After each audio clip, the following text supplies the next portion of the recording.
اللہ تعالیٰ نے ہم پر احسان کیا، ہمیں وجود بخشا۔ اس کو اللہ تعالیٰ یوں بیان کر رہا ہے بطور احسان کہ هل اتى على الانسان حین من الدہر لم یکن شیئا مذکورا، یقیناً تم پر ایک دن ایسا تھا کہ تم کچھ بھی نہ تھے۔ اس کو اللہ کے نبی اپنی دعا میں یوں کہہ رہے ہیں، الحمدللہ الذی خلقنی ولم اک شیئا،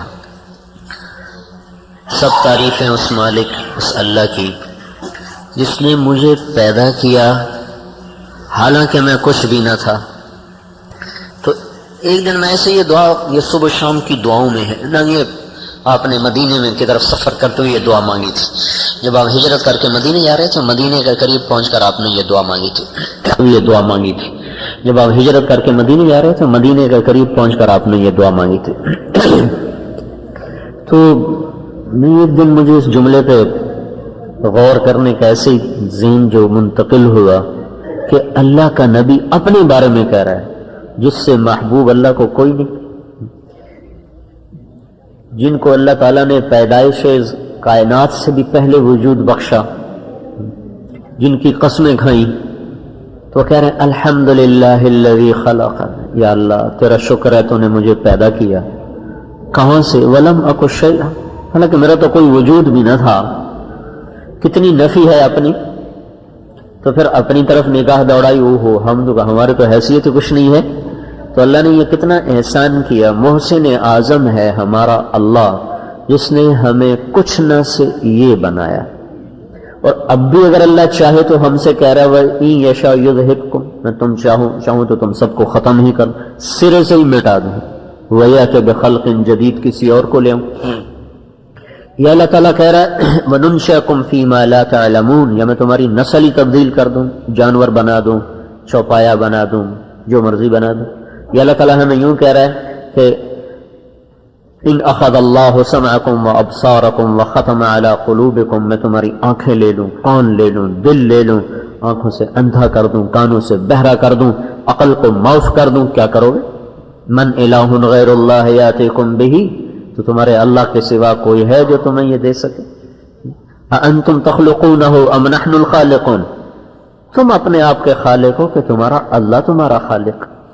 اانتم تزرعونہ ام نحن الزارعون، تم ہو غلوں کے اگانے والے جسے پکا کے کھاتے ہو کہ تمہارا اللہ ہے جو تمہیں غلے دیتا ہے؟ اانتم انزلتموہ من المزن ام نحن المنزلون، یہ پانی تم برساتے ہو کہ تمہارا اللہ برساتا ہے؟ اانتم انشأتم شجرتہا ام نحن المنشئون، یہ آگ تمہاری پیدا کرتا ہے کہ اللہ کی پیدا کرتا ہے؟ اس طرح اللہ ہماری نفی کرتا جاتا ہے، نفی ہمیں صفر کر دیتا ہے، کہ تمہارا اللہ سب کچھ ہے۔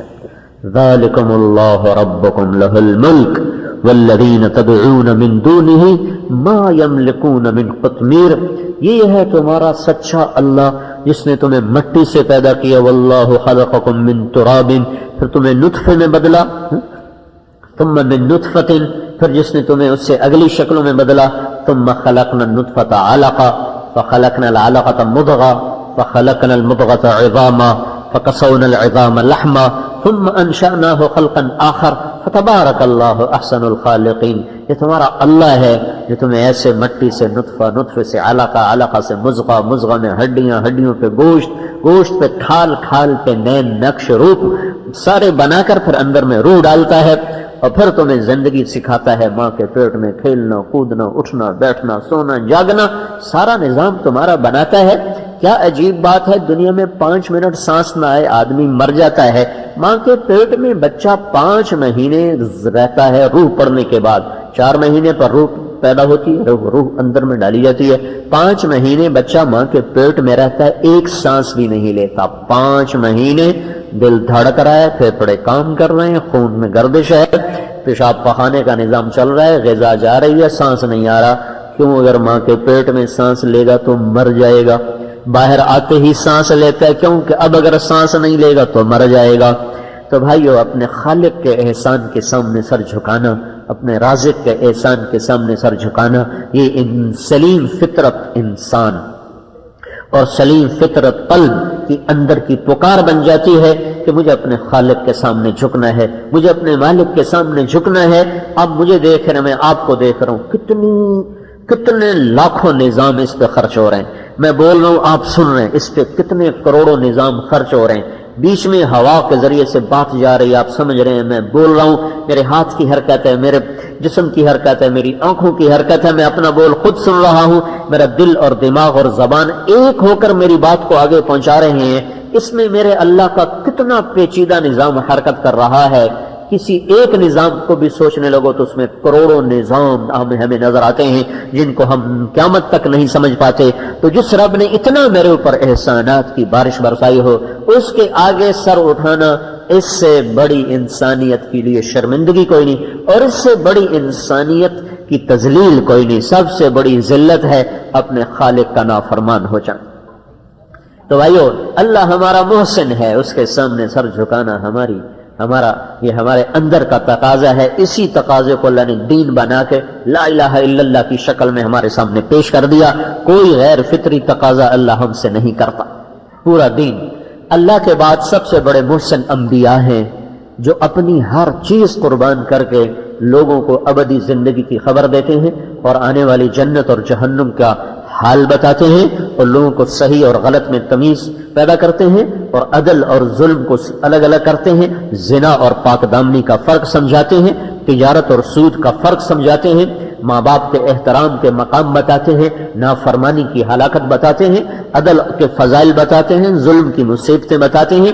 یہ ساری زندگی کی ترتیب جو صحیح ہے وہ سمجھاتے ہیں، جو غلط ہے وہ سمجھا کر اس سے بچانے کے لیے اپنا سب کچھ لٹا دیتے ہیں۔ پیٹ پہ پتھر بندھے اور کئی دن کے فاقے، اور ایک دن ملا تو 3 دن نہیں ملا، ایک وقت کھایا تو 3 وقت نہیں کھایا، گھر میں چراغ نہیں ہے۔ موسیٰ علیہ السلام کا بستر کوئی نہیں تھا، ایک ٹاٹ تھا جس پر بکری کو چارہ ڈالتے تھے، وہی ٹاٹ رات کو صاف کر کے میاں بیوی نیچے بچھا کے سو جایا کرتے تھے۔ لیکن یہ اللہ کے ہاں سب سے اعلیٰ انسان ہے۔ اللہ کا سلام علی موسیٰ و ہارون۔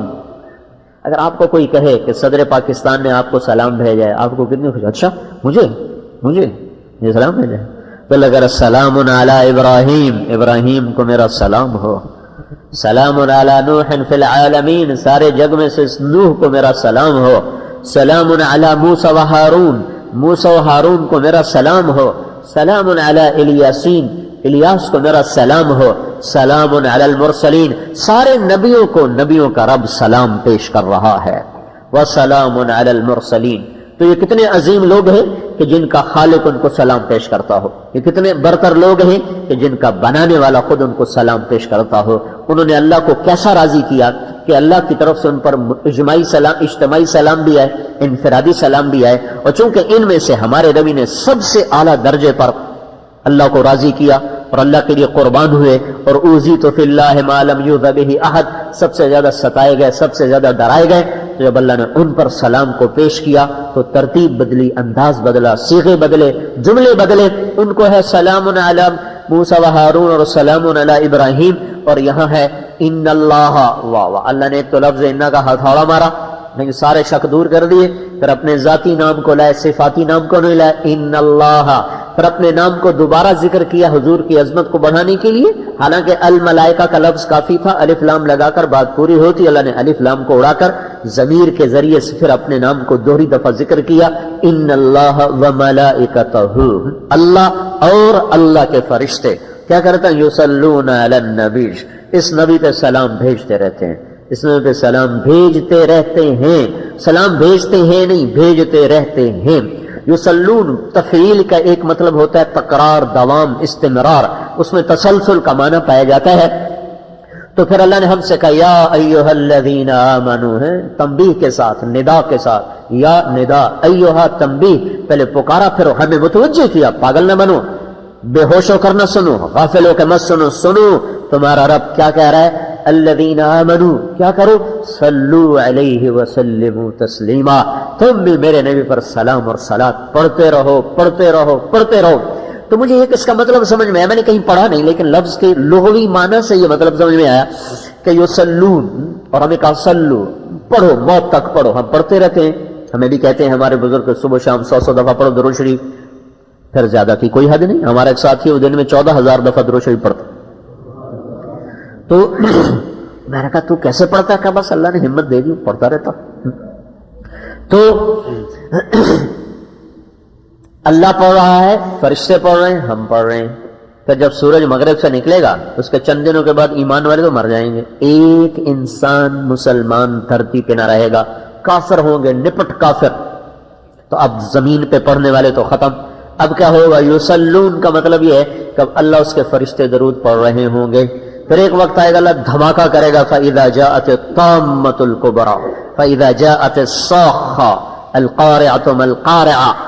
جب یہ آواز, ایک ہنگامہ, ایک آواز, ایک چیخ, ایک پکار, کائنات درہم برہم زیر و زبر, انسان کافر بھی مرے, آسمان کے فرشتے بھی مرے. اب رہ گیا اکیلا اللہ. عرش کے فرشتے گئے, جبریل گیا, میکائیل گیا, اسرائیل گیا, اسرافیل گیا, صرف اللہ. من قبل و من بعد, من قبل و من بعد, بلا بدایہ بلا نہایہ, اور اول بلا بدایہ اور آخر بلا نہایہ, اپنی ذات میں علی ابدی سرمدی دائمی ذات. جب سب چلے جائیں گے کوئی نہ ہوگا تو اللہ ہوگا.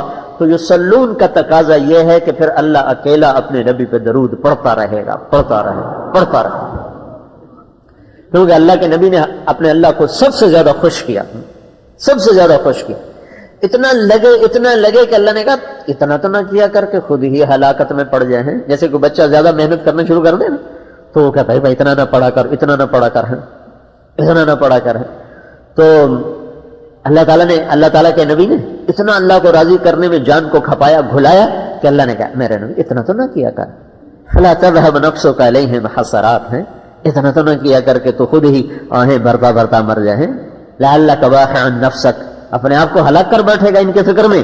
اللہ نے روکا, اتنا نہ کر.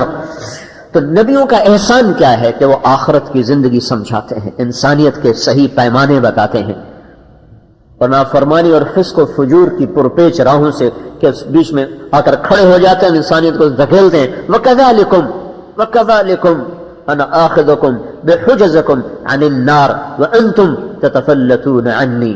کہ میری اور تمہاری مثال ایسے ہے, ہمارے نبی نے فرمایا کہ جیسے ایک شخص نے شمع جلائی, پروانے آ کر گرنا شروع ہوئے, وہ کپڑے سے ان پروانوں کو ہٹاتا ہے, وہ اڑ کے اسی پر آ کر گرتے اور مرتے ہیں. کہ یہی تمہارا حال ہے, تم پروانوں کی طرح جہنم کی طرف جا رہے ہو. میں تمہیں کمر سے پکڑ کے پیچھے ہٹا رہا ہوں کہ بچو بچو بچو, لیکن تم میرے ہاتھ چھڑا کے تم جہنم میں چھلانگیں لگا رہے ہو. جب کوئی نوجوان ماں باپ کا نافرمان ہوتا ہے تو وہ آگ میں چھلانگ لگا رہا ہے. جب کوئی نماز چھوڑ دیتا ہے تو وہ آگ میں چھلانگ لگا رہا ہے. جب کوئی گانا سنتا ہے, موسیقی سنتا ہے, کسی کی بیٹی کی طرف بری نظر اٹھاتا ہے, تو کسی کو گالی دیتا ہے, سود کھاتا ہے, شراب پیتا ہے, جھوٹ بولتا ہے, زنا کرتا ہے, جوا کھیلتا ہے, جتنے کبیرہ گناہ ہیں جب وہ ان میں مبتلا ہوتا ہے تو وہ کہاں جا رہا ہے؟ وہ مزوں کی طرف نہیں جا رہا, وہ تو جہنم کی آگ کی طرف جا رہا ہے. اور اللہ کے نبی فرما رہے ہیں کہ تم میرے ہاتھ جھٹک کے جہنم میں جا رہے ہو. تو نبیوں کا یہ احسان ہے کہ وہ ہمیں انجام بتاتے ہیں. اگر وہ نہ بتاتے ہمیں کیا پتہ چلتا؟ تو یہ ان کا احسان عظیم ہے. وہ دیکھو ایک جہنم ہے, بڑی خوفناک ہے. لو تعلمون ما اعلم لضحکتم قلیلا ولبکیتم کثیرا. جو میں جانتا ہوں تم جان لو تو تمہارا رونا بڑھ جائے, تمہارا ہنسنا کم ہو جائے. وما تلذذتم بالنساء علی الفرشات, تم بیویوں کے پہلو میں لیٹنا چھوڑ جاؤ, بھول جاؤ. ولخرجتم الى الصعودات, جنگلوں کو نکل جاؤ. تجأرون الى اللہ, اللہ کی طرف دوڑ لگانا شروع کر دو, اللہ کی پناہ ڈھونڈنا شروع کر دو. اگر جو میں دیکھتا ہوں تم دیکھ لو. تو یہ نبیوں کا احسان ہے, انہوں نے ہمیں اللہ کے کلام کے ذریعے سے, اپنے فرمانوں کے ذریعے سے آخرت کی زندگی سمجھائی کہ وہ کیا انجام ہے نافرمان کا. توبہ توبہ توبہ. میں ابھی عصر سے پہلے نا تلاوت کر رہا تھا تو سورہ الرحمن تلاوت میں آ گئی, تو اس آیت پر نہ میرے کھوپڑی گھومی. یرسل علیکما شواظ من نار ونحاس فلا تنتصران فبأي آلاء ربكما تكذبان. تانبے کو پگھلا کر اور آگ کے شعلوں میں اسے ملا کر آگ اور تانبے کو تمہارے اوپر انڈیل دیا جائے گا. ہوئے ہوئے ہوئے ہوئے ہوئے.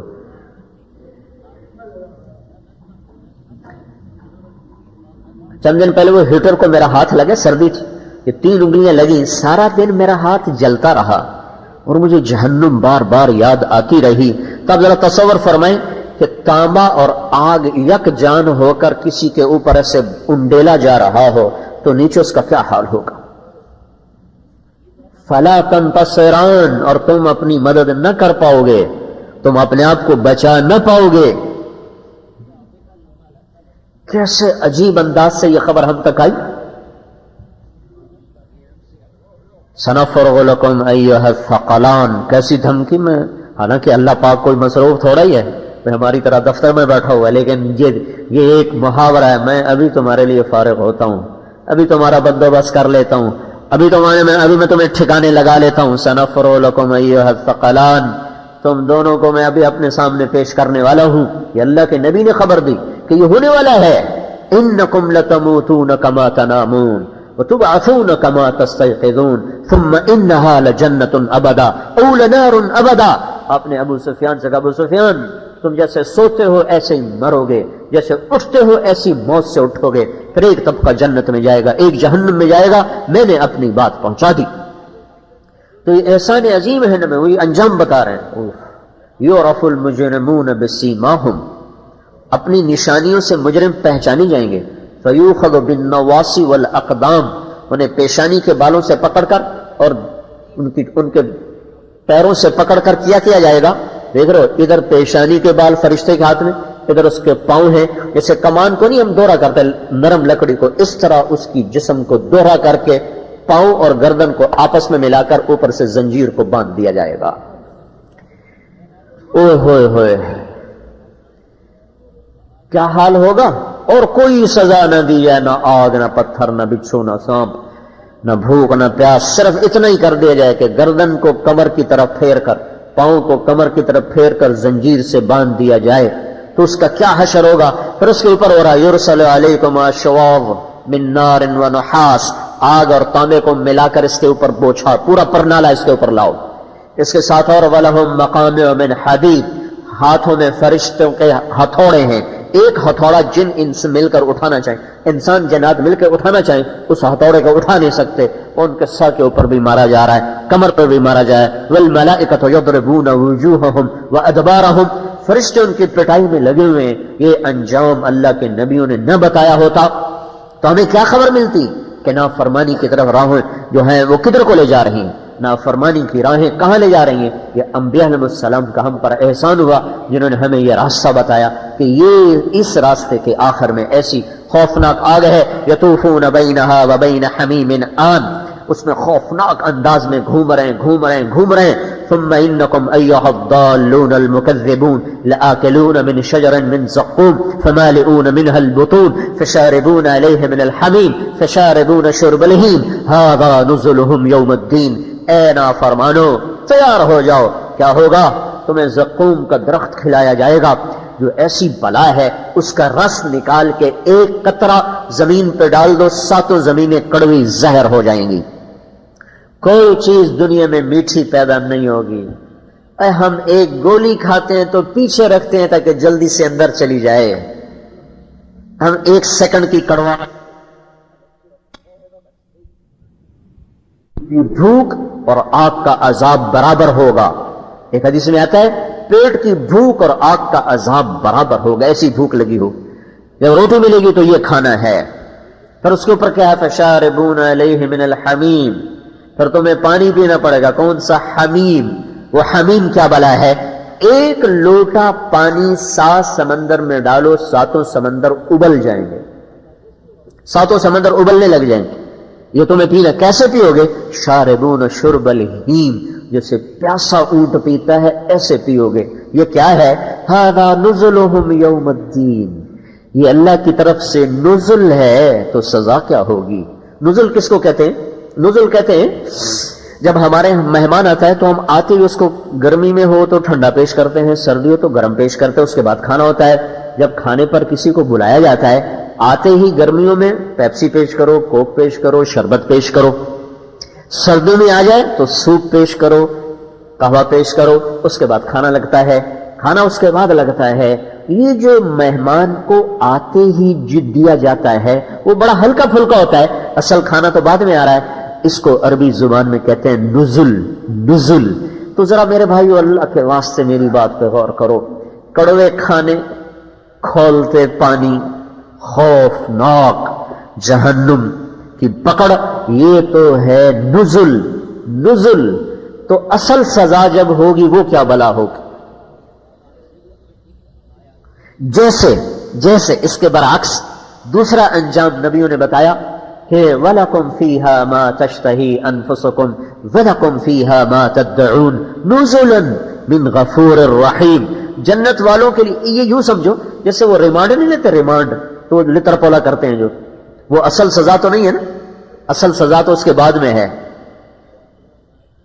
وہ جو تھوڑی بہت پٹائی ٹھکائی ہے وہ ہے نزل مجرم کے لیے، اور بعد کی سزا وہ ہے اصل سزا۔ اس کے بالمقابل آنے والے مہمان کو جو چائے پیش کی جاتی ہے، جو دیہاتوں میں لسی پیش کی جاتی ہے، وہ ہے نزل، اور جو بعد میں کھانا ہے وہ ہے ضیافت۔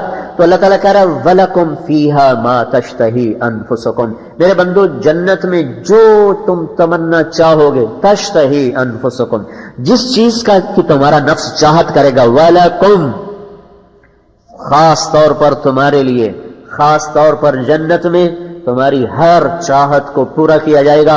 وَلَكُمْ فِيهَا مَا تَدَّعُونَ، خاص طور پر تمہارے لیے اس جنت میں جو تمنا کرو گے، جو دعویٰ کرو گے، وہ تمہارا پورا کیا جائے گا۔ ہر خواہش کا پورا ہونا، ہر تمنا کا وجود میں آ جانا، اللہ تعالیٰ کہتا ہے یہ تو ہے میری ابتدائی مہمان نوازی۔ تو اصل ضیافت کیا ہوگی؟ سمجھے؟ اصل ضیافت کیا ہوگی جب ابتدا یہ ہے کہ جو چاہو گے پاؤ گے، جو تمنا کرو گے ملے گا، تو جب نزل یہ ہے تو ضیافت کیا ہوگی؟ نبیوں نے ہمیں یہ انجام بتایا ہے، نبیوں نے یہ ہمیں خبر سنائی ہے کہ آگے اللہ تعالیٰ نے جہاں جہنم کا یہ سامان تیار کیا ہے تو وہاں جنت کا بھی اللہ تعالیٰ نے سامان تیار کیا ہوا ہے۔ یتنازعون فیہا کأسا لا لغو فیہا ولا تاثیم، چھینا جھپٹی میں ایک مزہ ہوتا ہے، چھینا جھپٹی میں ایک مزہ ہوتا ہے، چھین کے کھانا، اٹھا کے کھانا، آپ سامنے سے نکال لینا، اس میں دوست میں یار جب مل کر بیٹھتے ہیں، کھاتے ہیں، پیتے ہیں تو اس میں ایک مزہ ہوتا ہے، ایک راحت ہوتی ہے۔ جب ہم پڑھتے تھے نا ہاسٹل میں لاہور، تو وہ ہم سارے تقریباً ذمہ داروں کے بچے تھے، تو وہ کوئی گھر سے سون حلوہ لے کے آتا، کوئی گاجر کا حلوہ لے کے آتا، کوئی پنے پیڑیاں بنا کے لے آتا۔ ہم ایک شرارتیوں کا ٹولہ تھے، ہم نظر رکھتے ہوئے فلاں لے کر آئے، تو رات کو اس کی سرانے سے چابی نکالی اور تالا کھولا، بیٹھ کے کھا پی کے برتن صاف کر کے اور وہاں رکھ دیتے تھے۔ صبح اس کو کہتے یارو حلوہ اندائی کھواویں کا، وہ دیکھتا تو برتن صاف، تو صحیح کڑیا تو فلانی تو صحیح کڑیا۔ تو یہ نہیں کہ وہ کوئی ہم سے لڑ پڑتا تھا، دستور کا تھا۔ ایک ہمارا دوست تھا، اس کو پتا تھا میری چوری ہوگی، تو اس نے کیا کیا، اپنی چابی کو نا ایسے بٹن کھول کر ادھر وہ چابی کو لٹکا کے اوپر سے ایسے بٹن بند کر دی، اب چابی اندر۔ اب میں رات کو اٹھا، میں کہ میرا ہاتھ صاف کری، سونل والے کا تھا۔ اب میں نے نیچے دیکھا چابی کوئی نہیں، سرانے دیکھا چابی کوئی نہیں، ادھر دیکھا ادھر کہیں چابی نظر نہیں آئی، کتنے رکھ بیٹھا۔ تو اس نے سوتے سوتے جو سیدھا ہوا تو مجھے یہاں چمکتی ہوئی نظر آئی، تو جب میں نے بٹن کھولا تو اس کی آنکھ کھل گئی، میں نے پتا ہی تو ہمارا احساس ہے میں پہلی بندوبست کیتا ہے۔ یہ ہے یتنازعون فیہا کأسا لا لغو۔ اب اس نے بھی کوئی برا نہیں منایا، اور ہم نے بھی کوئی چوری نہیں کی، وہ پیار محبت میں ایک دوسرے کی چیزیں اٹھا لیا کرتے تھے، سارے خوش ہوتے تھے۔ تو اس کو اللہ تعالیٰ کہتا ہے جو جیسے تمہیں یہاں مزہ آتا ہے نا چھین چھین کے کھانے کا، ایسا ہی منظر میں تمہیں جنت میں مہیا کروں گا، پھر وہ مزہ بھی چکھ لینا۔ یہاں تو پھر بھی کوئی لڑی پڑو گے، کہیں آخر میں ممکن ہے تم لڑی پڑو، لیکن وہاں کیا ہوگا، لا لغو فیہا ولا تاثیم، نہ اس میں کوئی فضول ہوگا، نہ اس میں کوئی گناہ ہوگا، نہ اس میں کوئی جھگڑا ہوگا، نہ اس میں کوئی لڑائی ہوگی، نہ اس میں کوئی آپس میں کوئی تلخ کلامی ہوگی، بلکہ وہ لذت ہی لذت ہے، راحت ہی راحت ہے۔ کہیں یطوف علیہم ولدان مخلدون کا نظارہ ہے کہ غلام ایسے نہیں جو کھڑے ہوئے ہوں، بلکہ وہ گھوم رہے ہیں، ہر وقت گھوم رہے ہیں، وہ ان کو بلانا نہیں پڑتا، وہ خود حاضر ہو جاتا ہے، گھوم جو رہے ہیں، ایسے گھوم جائے، طواف گھومتا ہے۔ تو یقوم نہیں، اللہ نے کہا یقوم علیہم ولدان مخلدون، ان کے اوپر نوکر کھڑے ہوئے ہوں گے، ایسا نہیں ہے۔ بلکہ یطوف علیہم ولدان مخلدون، ان کے اوپر نوکر طواف کرتے رہیں گے، ہر وقت ایسے گھوم رہے ہیں، جس چیز کی ضرورت فوراً پیش کیا جائے گا. باکواب و اباریق وکأس من معین، کہیں میں معین ہے، کہیں میں رحیق ہے، کہیں میں وہ سلسبیل ہے، کسی میں کافور ہے، کسی میں زنجبیل ہے، کسی میں تسنیم ہے، اور کسی میں دودھ ہے، کسی میں شہد ہے، کسی میں پانی ہے، کسی میں شراب ہے. کوئی اکواب ہے، کوئی اباریق ہے، کوئی کاس ہے، کوئی دہاقہ ہے، اور کسی خادم کے ہاتھ میں ہے، کسی حور کے ہاتھ میں ہے، بیوی کے ہاتھ میں ہے، فرشتے کے ہاتھ میں ہے. کچھ ایسے بھی ہوں گے وَسَقَاهُمْ رَبُّهُمْ شَرَابًا طَهُورًا، جہاں اللہ خود اپنے ہاتھوں سے انہیں پلا رہا ہوگا. تو یہ اللہ تعالی ہمیں اپنے فضل و احسان سے، نبیوں کا احسان ہے، انہوں نے ہمیں دو انجام سمجھائے، فریق فی الجنت و فریق فی السعیر. ایک طبقہ جنت میں جائے گا، ایک جہنم میں جائے گا. ففروا الی اللہ، تم دوڑو جنت کی طرف. قوموا الی جنت عرضها السماوات والارض، اٹھو اس جنت کی طرف جس کی چوڑائی زمین آسمان کے برابر. سارعوا الی مغفرۃ من ربکم وجنت عرضها السماوات والارض اعدت للمتقین. سابقوا الی مغفرۃ من ربکم وجنت عرضها كعرض السماء والارض. اٹھو اٹھو اٹھو، دوڑو، دوڑ لگاؤ، بھاگو. وفی ذلک فلیتنافس المتنافسون، شوق بھی اسی کا رکھو، دوڑ بھی اسی کے لگاؤ، مقابلے بھی اسی کے کرو، اور ٹریک پر بھی اسی کے لیے آؤ. دنیا کے لیے جاگنگ کرو، صبح کی سیر کی طرح. کہاں جا رہا ہوں؟ سیر کرنے جا رہا ہوں. کوئی آگے نکل جائے پرواہ نہیں، کوئی پیچھے رہ جائے پرواہ نہیں. اور جب جنت کا مقابلہ آ جائے تو کہو کہاں جا رہا ہوں؟ کب؟ اسٹیڈیم میں دوڑنے جا رہا ہوں، اسٹیڈیم میں دوڑنے جا رہا ہوں. جنت کی دوڑ لگانے کا حکم دیا. تو میرے بھائیو، یہ اللہ کے نبیوں کا اللہ کی طرف سے اللہ کے بعد انسانیت پر احسان ہے کہ انہوں نے انسانوں کو صحیح انجام بتایا، زندگی گزارنے کے طریقے بتائے، جوانی کیسے گزارنی ہے، بڑھاپا کیسے گزارنا ہے، ماں باپ کے ساتھ کیا کرنا ہے، بیوی کے ساتھ کیا کرنا ہے، بچوں کے ساتھ کیا کرنا ہے، بھائیوں کے ساتھ کیا کرنا ہے، پڑوسیوں کے ساتھ کیا کرنا ہے. اگر ہمیں اللہ کا نبی نہ بتاتا ہمیں کیا پتا؟ دیکھتے نہیں ماں باپ کا کیا حال ہے، سارے یورپ میں سسکیاں لے لے کے وہ زندگی گزار رہے ہیں. ایک ایک سانس ان کے لیے سال سال کے برابر ہو رہا ہے. اللہ تبارک و تعالیٰ کہ نبی زندگی سمجھا رہے ہیں. ہاں بھائی، ہما جنتک و نارک. ایک آدمی نے پوچھا یا رسول اللہ، ماں باپ کا کیا حق ہے؟ کہ تیری جنت ہے، تیری جہنم ہے. مانو گے تو جنت ہے، نہیں مانو گے تو جہنم ہے. کہ چل چل اپنی ماں کے قدموں تلے جنت کو تلاش کر. جاؤ اپنی ماں کے قدموں تلے جنت کو تلاش کرو، ان کے قدموں تلے جنت ہے. جو صبح صبح اپنے ماں باپ کو صرف محبت سے دے، کچھ بھی نہ پوچھے، نہ حال نہ چال، صرف ایسے نظر ڈال لے، تو صبح سے شام تک اس کے لیے جنت کے دروازے کھل جاتے. جو حلال کمان. ایک شخص آئے، ایک شخص کھڑے تھے مسجد میں بڑے مضبوط. تو لوگوں نے کہا یا رسول اللہ، یہ اللہ کے راستے میں جاتا تو کتنا ہی اچھا ہوتا. آپ نے فرمایا اگر یہ ماں باپ کی خدمت کر رہا ہے تو یہ اللہ کے راستے میں ہے.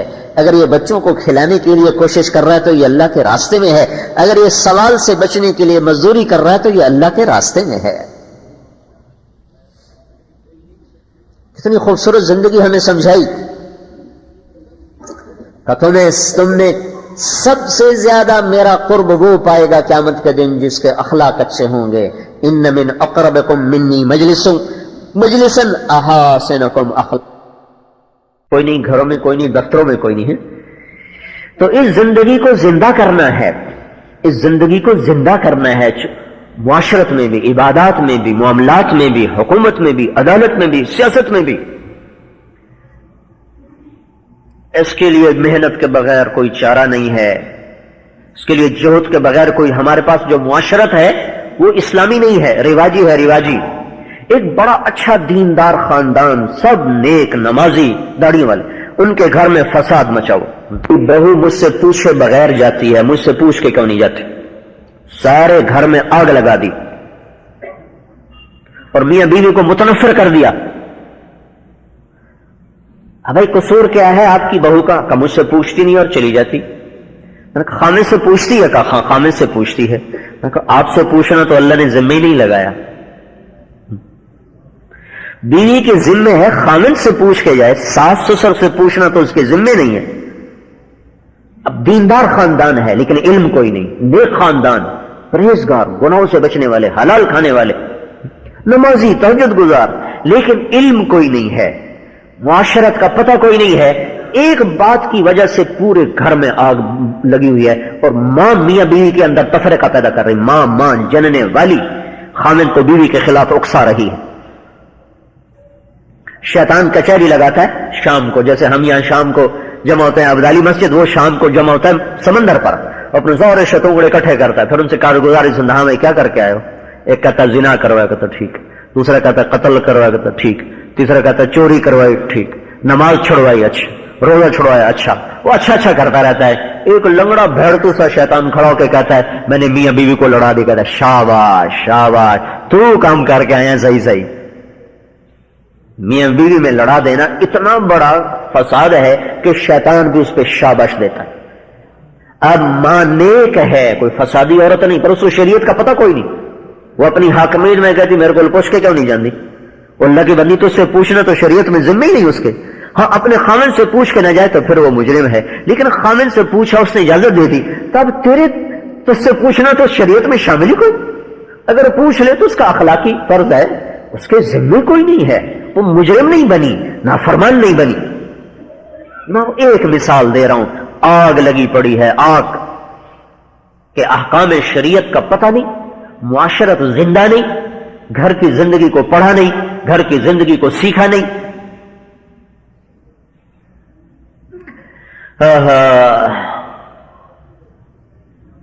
تو بھائیوں سب بڑی ضرورت ہے محنت کرنے کی۔ نبیوں کے بعد اللہ نے اس امت کو چنا ہے، کنتم خیر امت، تم سب سے بہترین امت، کل بھی بتایا کیوں، اخرجت للناس، تمہیں لوگوں کے لیے نکال دیا گیا ہے۔ کیا کرتے ہو؟ تأمرون بالمعروف، بھلائی کی دعوت دیتے ہو، وتنہون عن المنکر، برائی سے روکتے ہو، وتؤمنون باللہ، اللہ پہ ایمان رکھتے ہو، یعنی اللہ سے ہی اس کا صلہ چاہتے ہو۔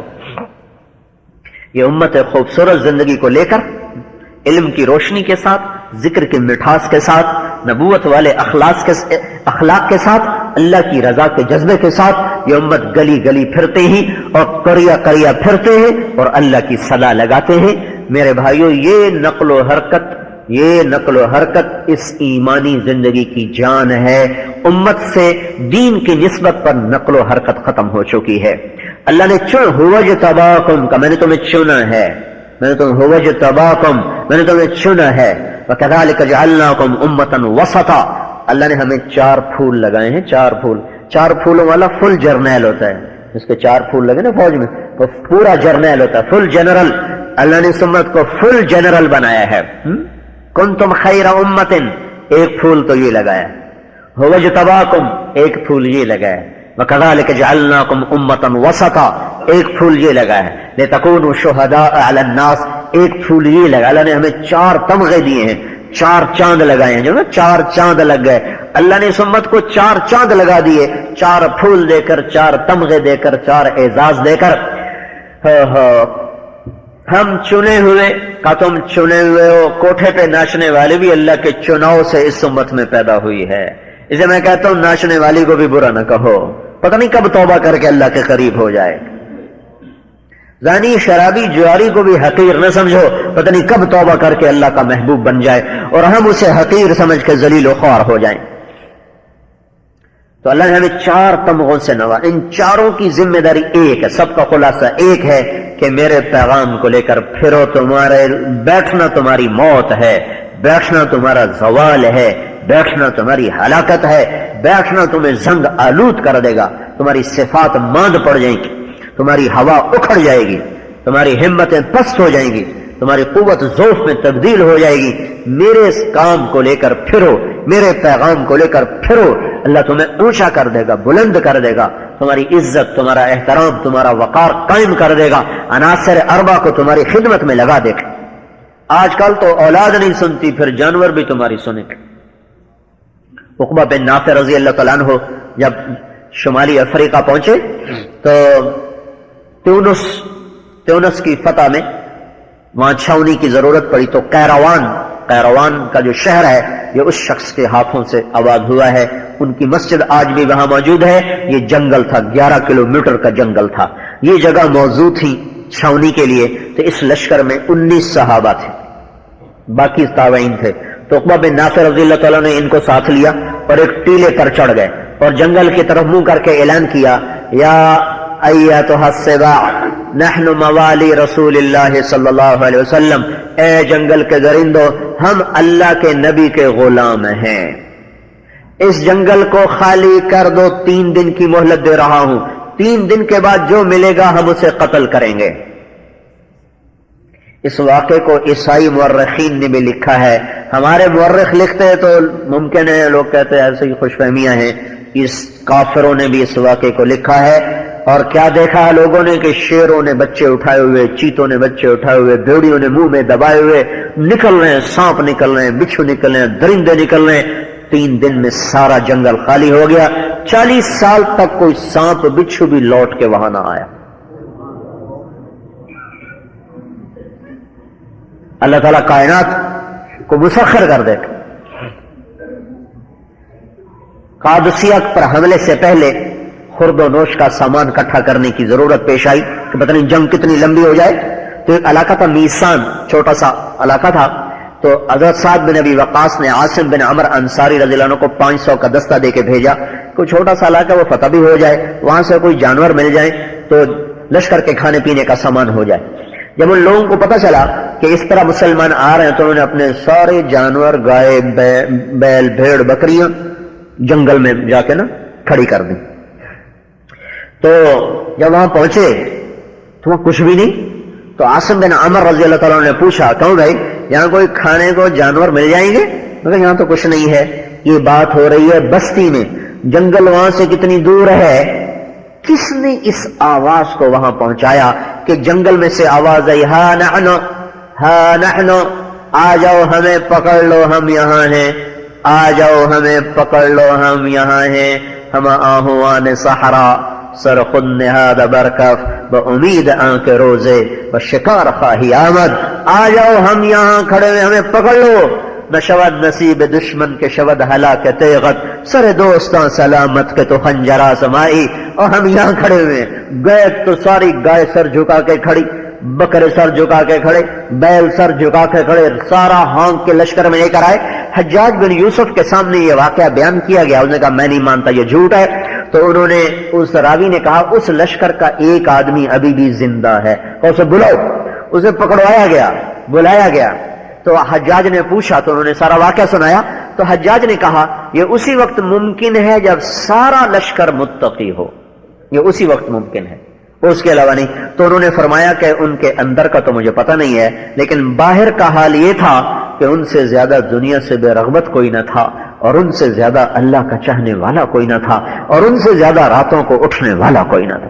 کہاں پھر ہو سکتا ہے؟ پھر سب کچھ ہی ہو سکتا ہے۔ تو اللہ تعالیٰ نے اس امت کو ساری دنیا کے انسانوں تک پیغام حق پہنچانے کی ذمہ داری عطا فرمائی ہے، اور اس کے لیے حکومت کی طاقت کو شرط قرار نہیں دیا۔ ہماری ذاتی محنت، قربانی، اندر کا ایمان، باہر کا اتباع سنت، اور قدم کی نقل و حرکت، اور لوگوں کی ہمدردی اور محبت کے ساتھ اس کا نہ کرنا امت کا اجتماعی جرم ہے، یہ اجتماعی جرم ہے۔ اللہ تعالیٰ نے ارشاد فرمایا، اللہ نے ہر زمانے کے فرعونوں کو پکڑنے کا ایک ہی قاعدہ رکھا ہوا ہے۔ اللہ تعالیٰ نے ارشاد فرمایا، نرید ان نمن علی الذین استضعفوا فی الارض، ہم چاہتے ہیں کہ کمزوروں پر احسان کریں، ونجعلہم ائمۃ، ہم انہیں زمین کی قیادت بخشیں، ونجعلہم الوارثین، ہم انہیں زمین کا وارث بنائیں، ونمکن لہم فی الارض، ہم ان کمزوروں کو زمین میں طاقتور حکومت دیں، ونری فرعون وہامان وجنودہما منہم ما کانوا یحذرون، اور ہم ہارون کو، ہم حامان کو، فرعون کو اور ان کے لشکروں کو ہم تباہ و برباد کر دیں۔ ہم نے اس بات کا ارادہ کر لیا۔ کیا ارادہ کیا ہے؟ بنو اسرائیل کمزور ہیں، ان کو طاقتور بنانا ہے، ذلیل ہیں، ان کو عزت دینی ہے، یہ مقہور ہیں، ان کو امام بنانا ہے، اور یہ بے سلطنت کے ہیں، ان کی سلطنت کو استحکام دینا ہے، اور ان کے سامنے جو دشمن ہے فرعون، حامان، ان کو ہلاک کرنا ہے، برباد کرنا ہے۔ قارون ہر زمانے میں آئیں گے، فرعون ہر زمانے میں آئیں گے۔ اللہ تعالیٰ نے اس میں نظام بتایا، دستور سمجھایا کہ اس طرز پہ جب بھی کام ہوگا تو ہر زمانے کے فرعونوں کو اللہ مٹائے گا، چاہے وہ تلوار کے مالک ہوں یا وہ راکٹ کے مالک ہوں، ان کے ہاتھوں میں تیر کمان ہو یا ان کے ہاتھوں میں ایٹم بم ہو، مارنے والا، مٹانے والا، پکڑنے والا، مروڑنے والا، دھسا دینے والا، اڑا دینے والا، پیس کے رکھ دینے والا وہ وہی اکیلا اللہ احد الصمد لم یلد ولم یولد ہے، جو عزیز ہے اور قہار ہے اور غالب اور مہیمن ہے، جو نہ کسی سے دبتا ہے، نہ ڈرتا ہے، نہ گھبراتا ہے، نہ تھکتا ہے، نہ اونگتا ہے، جو شراکت سے پاک ہے اور وزارت سے پاک ہے، مشاورت سے پاک ہے، جو ہر قسم کی کمی ذوق سے پاک ہے، جس کا چاہا امر، جس کا چاہا وجود، جس کا نہ چاہا نفی ہے، اس کے ہونے سے ہوتا ہے، اس کے کرنے سے ہوتا ہے۔ اس اللہ کا ایک ہی دستور ہے، کیا ہے؟ یہ 5 دعوے کرنے کے بعد اللہ تعالیٰ نے کہا اوحینا الی ام موسیٰ ان ارضعیہ فاذا خفت علیہ فالقیہ فی الیم ولا تخافی ولا تحزنی انا رادوہ الیک وجعلوہ من المرسلین۔ اے ام موسیٰ کو دودھ پلا، جب تجھے ڈر لگے اسے صندوق میں ڈال، صندوق کو دریا میں ڈال، دریا کی موجوں کے سپرد کر، پھر کیا ہوگا؟ فلیلقہ الیم بالساحل، اسے دریا کی موجیں اٹھا کے ساحل پر پھینکیں گی، پھر کیا ہوگا؟ یاخذہ عدو لی وعدو اللہ، اسے میرا اور اس کا دشمن فرعون پکڑے گا، اور فرعون پکڑے گا تو پھر یہ بچے گا کیسے؟ اس کی چھری سے کیسے بچے گا؟ تو اللہ تعالیٰ نے کہا لا تخافی، ہاں اس کی موت کا ڈر نہ کر، ولا تحزنی، اس کی جدائی کا غم نہ کر، انا رادوہ الیک، میں اسے تیری گود میں واپس لوٹاؤں گا، وجعلوہ من المرسلین، تیری زندگی میں سے رسول بنا کے تجھے دکھاؤں گا۔ ہاں قرآن بھی کیا خوبصورت کلام ہے۔ اسماعیل جو تھا نا، اسماعیل وہ طواف کر رہے تھے بیت اللہ کا، تو ایک لڑکی طواف کر رہی تھی، شعر پڑھ رہی تھی، اسماعیل اہل لغت کیا بڑے لغت کے امام تھے، تو ان کو اس کے شعر بڑے پسند آئے۔ کہا بیٹی بڑی فصاحت ہے تیرے کلام میں۔ انہوں نے کہا کون ہو؟ کہا اسماعیل۔ اچھا، ارے تو خود سمجھنے والا ہے اللہ کے کلام کو، بھلا کلام اللہ کے بعد بھی کسی کی فصاحت کے دعوے رہ گئے؟ دیکھتے نہیں اللہ نے ایک آیت میں 2 امر 2 نہیں 2 بشارتیں جمع کر دی، 2 امر 2 نہیں 2 بشارتیں اللہ تعالیٰ نے ایک آیت میں جمع کر دی۔ وَأَوْحَيْنَا إِلَىٰ أُمِّ مُوسَىٰ أَنْ أَرْضِعِيهِ، اے ام موسیٰ دودھ پلا، فَإِذَا خِفْتِ عَلَيْهِ فَأَلْقِيهِ، اسے ڈر لگے تو سمندر میں ڈال، 2 امر ڈال دیے، 2 امر 2 نہیں، لا تخافی ڈرو نہیں، ولا تحزنی غم نہ کر، 2 نہیں ڈال دی، ان رادوہ الیک ایک بشارت تجھے واپس کروں گا، وجعلوہ من المرسلین اسے رسول بناؤں گا، 2 امر 2 نہیں 2 بشارتیں ایک جملے میں ڈالنے کے بعد کون فصاحت کا دعویٰ کر سکتا ہے؟ اسماعیل کہنے لگے مجھے اس کی اس تشریح کے بعد پہلے سے بھی زیادہ حیرانی ہوئی کہ میں ایسے ہی امام اللغہ بنا پھرتا ہوں، عرب کی بچی قرآن کو مجھ سے زیادہ سمجھتے۔ ہائے ہائے، کیا دکھ ہے کہ اللہ کے کلام کی فہم سے دل دماغ آری اور خالی ہو کے، کیا غم کی بات۔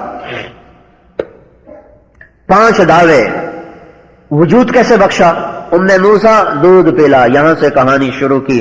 اللہ اپنے کاموں کو تدریجاً لاتا ہے، ہم جلد بازی میں ہوتے ہیں، جلدی ہونا چاہیے، تبلیغ اتنا لمبا راستہ، بھائی حکومت میں پہ قبضہ کرو اور اسلام نافذ کر دو، یہ تو مختصر راستہ ہے، حکومت پہ قبضہ کرو اسلام نافذ کر دو، یہ تبلیغ کون کرے گا، ایک ایک گھر تک کون پہنچے گا، کیسے ہوگا، یہ ایسے نہیں ہو سکتا۔ اللہ نے ہمیشہ ایسے ہی کیا۔ 5 دعوے کرنے والا اللہ، وجود میں کتنے سال لگے لانے میں؟ 120 سال میں ان دعووں کو وجود دیا، 120 سال لگے، جو 120 سیکنڈ میں نہیں، 1 سیکنڈ میں یہ سب کچھ کر سکتا۔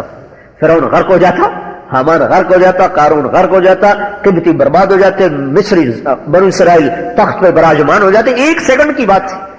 40 سال تو لگے موسیٰ علیہ السلام کو نبی بننے میں، 40 سال کا یہ عرصہ، پھر 40 سال لگے فرعون کو دعوت دینے میں، 40 سال کے بعد فرعون غرق ہوا تو پہلا مرحلہ پورا ہوا کہ فرعون حامان ہلاک ہوئے، پھر 40 سال مزید لگے، موسیٰ علیہ السلام کا بھی انتقال ہو گیا، ہارون علیہ السلام کا بھی انتقال ہو گیا، اور وہ نسل جن کے ہوتے ہوئے دعویٰ کیا تھا وہ نسل بھی ساری ختم ہو گئی۔ اگلی نسل پر یوشع علیہ السلام کے ہاتھ پر اللہ تعالیٰ نے اس دعوے کو پوری طرح وجود بخشا کہ نمن علی الذین استضعفوا فی الارض، کمزوروں پر احسان، نجعلهم ائمة امامت نجعلهم الوارثین وراثت نمکن لهم فی الارض، زمین میں استحکام اور حکومت۔ یوشع علیہ السلام نے جا کر شام پہ حملہ کیا اور اس قوم کو ہلاک کیا اور بنو اسرائیل کی حکومت کو مضبوط کر کے قائم کیا۔ اللہ نے اپنی دعوے کو وجود میں لانے کے لیے 120 سال لگائے۔ چونکہ ہم اللہ کی سنت سے غافل ہیں، اللہ کی تدریج سے غافل ہیں، وہ کہتے جلدی ہو جائے۔ سیاست میں آپ لوگ سیاست میں حصہ کیوں نہیں لیتے ہیں؟ اب الیکشن لڑو، حکومت پہ قبضہ کرو، اسلام نافذ کر دو۔ اللہ کے نظام میں کوئی ایسی مشین نہیں ہے کہ ادھر سے بدماش ڈالو اور ادھر سے جنید بغدادی نکال لو۔ میں آپ سب کو کہوں کل سارے عالم بن جاؤ ورنہ تمہاری گردن اڑا دوں گا، ہو سکتا ہے؟ میں آپ سے کہوں کل سارے ڈاکٹر بن جاؤ تمہیں 10-10 کروڑ انعام دوں گا، ہو سکتا ہے؟ ناممکن ہے بھائی۔ ایک جہد ہے جو نہ انعام سے آدمی کر سکتا ہے نہ خوف سے کر سکتا، ان مراحل سے گزرے گا تب جا کر ہوگا، ویسے نہیں ہو سکتا۔ جس کا نام ہے تدریج، ایک آوے کا آوا برباد ہے اور انسانیت کا رخ نافرمانی کا ہے۔ ایک رات میں کس کے ہاتھ میں ایسی طاقت ہے کہ وہ چھو منتر کرے گا اور سارے لوگ متقی بن جائیں گے؟ جیسے یہ ناممکن ہے کہ میں آپ سے کہوں کل تک ڈاکٹر بن جاؤ ورنہ تمہیں ہلاک کر دوں گا، یا فی کس 10 کروڑ روپے انعام دوں گا، دونوں صورتوں میں ناممکن ہے۔ ایسے ہی یہ ناممکن ہے کہ میں تخت پہ بیٹھ کے اعلان کروں ملتان والوں کل تک سارے متقی ہو جاؤ، عورتیں پردگار ہو جاؤ، مرد سارے پرہیزگار ہو جاؤ، ورنہ تمہیں یہ کر دوں گا، ورنہ تمہیں یہ دوں گا۔ یہ دونوں شکلیں ناممکن ہیں چونکہ تربیت کے مراحل میں سے گزرا نہیں ہے۔ انتظار کرنا پڑے گا۔ بچہ پیدا ہوتے ہی لوگ رشتے تلاش کرنے نہیں چل پڑتے، لوگ دودھ تلاش کرنے نکلتے ہیں۔ انہیں پتہ ہے کہ شادی کرنے میں ابھی بڑی دیر ہے۔ کوئی ایسا ان پڑھ نہیں ملے گا جو کہے جی پچھلے پارے پتر ہو یا چلو ہنے پڑھنا چھڈا بھاویں پتر ہو ہی جاوے ہیں۔ کوئی ایسا نادان نہیں ہے۔ اسکول میں جاتے ہی ایم اے کی ڈگری لینے والا کوئی نادان آپ کو تمنا کرتا، کوئی تمنا بھی نہیں کرے گا۔ اور کہا کیسے پاگل ہو دیوانے، آج تو داخل ہو رہے، کل کہتا ہے ایم ایس سی کی ڈگری مل جائے۔ 16 سال انتظار کرو، شادی کے لیے 20 سال انتظار کرو۔ آج فصل کاشت کی، کل جا کے بوریاں میں لے گیا اور درانتے وڈو بھائی وڈو کیشا وڈو، کل کنک جو گڈی آئی ہے۔ پاگل دیوانے، وہ نومبر میں کاشت کی ہے، مئی کا انتظار کرو، 15 اپریل کے بعد سے شروع ہوگا کام۔ یہ 5-6 مہینے کا صبر ہے۔ یہ ہم سب جانتے ہیں کہ یہاں تدریج ہے، لیکن اسلام کے معاملے میں ہم جذباتی ہو جاتے ہیں۔ نہیں، فوراً ہونا چاہیے۔ فوراً کیسے ہو جائے؟ یہ بے نمازی معاشرہ کیسے نماز پہ آ جائے؟ یہ گانے سننے والا معاشرہ کیسے قرآن سننے پہ آ جائے؟ ماں باپ کا نافرمان معاشرہ کیسے ماں باپ کا فرما بردار ہو جائے؟ دین سے نابلد، علم سے بالکل ناواقف، وہ کیسے ایک دم علم کی باریکی، چلو باریکیاں چھوڑو، ضروریات علم کو بھی ایک دن میں نہیں سیکھا جا سکتا۔ تمہیں بتایا نہیں، ایک دیندار گھر کا قصہ بتایا ہے کہ سارے گھر میں آگ لگا دی، میرے کو پوچھ کے نہیں جان دی ہے کیسے جی؟ تو بھائیو، یہ تدریجن ہوگا، ایک دم نہیں ہوگا۔ اللہ نے بھی قرآن آہستہ آہستہ اتارا۔ حضرت ام عائشہ فرماتی ہیں رضی اللہ تعالیٰ عنہا، اگر حلال حرام کی آیات مکے میں اترتی تو کوئی بھی نہ مانتا۔ اللہ تعالیٰ نے پہلے دل کو نرم کرنے والی آیات اتاری، کبھی جنت سنائی، کبھی دوزخ سنائی، کبھی توحید سنائی، کبھی رسالت سنائی، کبھی قصے سنائے، کبھی عبرت کے واقعات سنائے، کبھی واعظ و نصیحت کا انداز اختیار کرتے کرتے کرتے کرتے جب دل دماغ میں استعداد پیدا ہو گئی، پھر اللہ نے کہا یہ کرو، یہ نہ کرو، یہ کرو، یہ نہ کرو۔ اگر یہی کچھ پہلے آ جاتا کہ زنا نہ کرو، شراب نہ پیو، کہتے ہم نہیں کرتے، ہم سے نہیں ہوتا، جیسے بنو اسرائیل نے کیا تھا کہ ہم سے نہیں کیا جاتا۔ کٹھی تورات آ گئی نا، کہ ہم سے نہیں کیا، سمینا وعصینا۔ تو ادھر کیا تدریجن شراب کو بند کرنا ہے تو بھائی اللہ کہہ نہیں سکتا ہاں بھائی شراب ختم۔ مکے میں اللہ کہہ دیتا شراب نہیں پینی۔ 13 سال مکے کے شراب چل رہی، پھر مدینے میں پہنچے شراب چل رہی۔